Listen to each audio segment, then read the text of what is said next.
శిఖం భూమి అంటే కనుక మొత్తం కూడా ఎఫ్టీఎల్లో ఉన్న భూమి అంతా కూడా శిఖం భూమిగానే వస్తుంది. దాంట్లో గవర్నమెంట్ ప్రభుత్వ భూమి ఉంటుంది, శిఖం పట్టాలు అంటే ప్రైవేట్ భూములు కూడా ఉంటాయి. బట్ ఏదున్నా కానీ కూడా దానికి ఎటువంటి కన్స్ట్రక్షన్స్ అనే దానికి అనుమతులు ఉండవు. ఉన్న మ్యాక్సిమం దాన్ని అగ్రికల్చర్కి వాడటానికి తప్ప టైటిల్ ఏమన్నా ఉండొచ్చేమో కానీ బట్ దాన్ని ఎటువంటి పరిస్థితుల్లో కూడా వాటిల్ని వేరే ఇతర కన్స్ట్రక్షన్స్ లేదా ఇతర యాక్టివిటీస్కి యూజ్ చేయకూడదు. ఫైనల్గా ఎఫ్టీఎల్ అనేది పలు దీంతో మనం చేస్తాము. ఒకటి గ్రామ అంటే విలేజ్ మ్యాప్ తోటి పోవటం జరుగుతుంది. నెక్స్ట్ దీంతో పాటు సర్వే ఆఫ్ ఇండియా మ్యాప్ను కూడా మనం తీసుకుంటాం పరిగణలోకి. అన్నిటికన్నా ముఖ్యం వెయిర్ హైట్, అలుగు హైట్ తోటి దాంతో మనం కోఆర్డినేట్స్ ఫిక్స్ చేయడం జరుగుతుంది.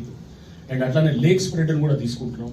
లేక్ స్ప్రెడ్ని కూడా తీసుకొని మేము ఆ లేక్ స్ప్రెడ్ని కూడా 20 ఏళ్ళు 25 ఏళ్ల క్రితం ఉన్న డేటాని కూడా విత్ 1 మీటర్ రెజల్యూషన్ యాక్యురసీ తోటి అటువంటి డేటా అంత ఫైన్ డేటాకి వెళ్తున్న జరుగుతుంది. ఇవన్నింటినీ పరిగణలో తీసుకున్న తర్వాతే అట్లానే లేక్ మెమోరీస్, అన్నిటికన్నా ఇంపార్టెంట్ లేక్ మెమోరీస్ని కూడా తీసుకుంటాం.